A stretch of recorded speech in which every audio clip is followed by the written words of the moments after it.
this week, on Monday, September 29th, it was officially announced that Electronic Arts, publisher of video game series including The Sims, Dragon Age, Mass Effect, EA Sports FC, Apex Legends, and more, had been acquired by a group of private investors for around $55 billion.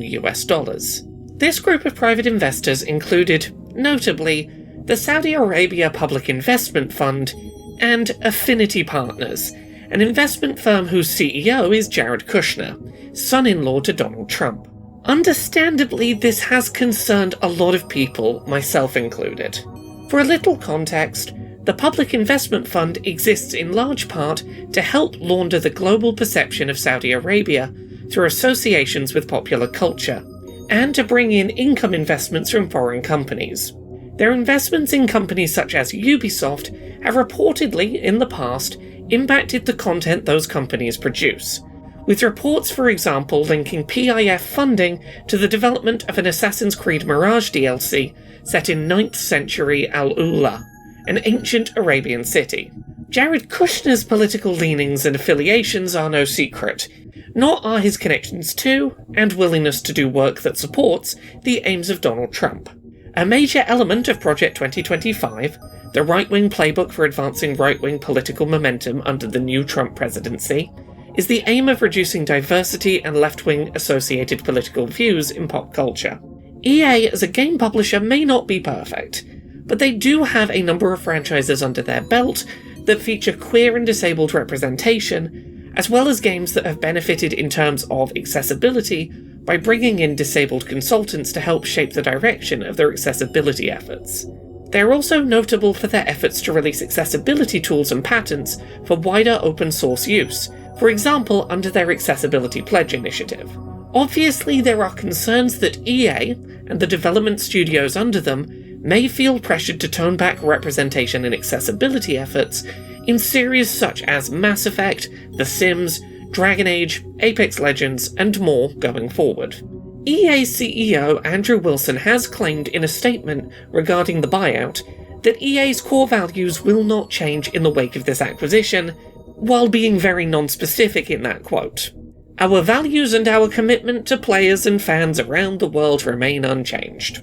However, at present, that remains to be seen. The proof will be in the games released by EA in the coming years, particularly those that begin development post-acquisition. EA was acquired as part of a leveraged buyout, which basically means that EA will be saddled with the debt for their own acquisition. The investors borrow the money to purchase the company, then expect that the company's future profits will pay off that debt. This basically means in practice that EA will be expected to quickly justify the amount used for its purchase to investors. A concern that I, and many others, have is that we may see studios such as BioWare that happen to focus on games with queer and disabled representation themes shuttered in the wake of this acquisition, framed as money-saving exercises to pay off the company's acquisition debts, with the unspoken additional motivation of reducing progressive efforts under the publisher. Additionally, I will be very much watching for news in the accessibility space for whether or not we see a reduction in accessibility consultants being brought in to work on EA-published products. I hope my fears are unfounded. Maybe the PIF and Affinity Partners will put no pressure on EA with regards to representation and accessibility, and Andrew Wilson will push for those aspects of EA's portfolio to be unaffected. I hope that I am wrong in my fears, but the signs are not looking great from the offset. These are not reassuring partners, and they paint a picture of the upper-level political beliefs in company management at EA.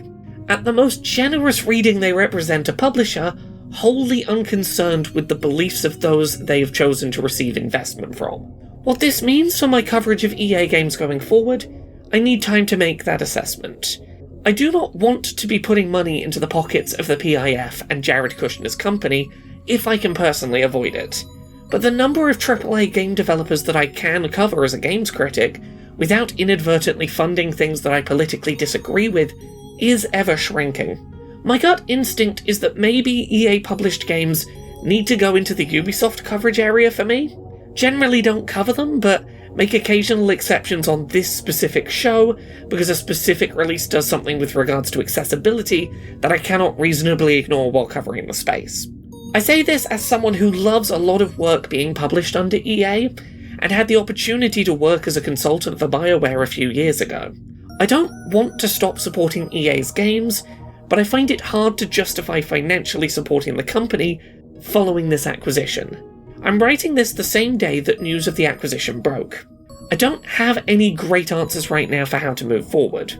I guess for today, all that I can say is I hope we continue to see EA publishing games that push forward representation and accessibility efforts. There's not that many AAA publishers out there right now doing this work, and I hope this isn't going to lead to a publisher retreating in that regard. Thank you so much to this month's Patreon backers who help make this show possible. You can support the show and everything I do at patreon.com/LauraKBuzz.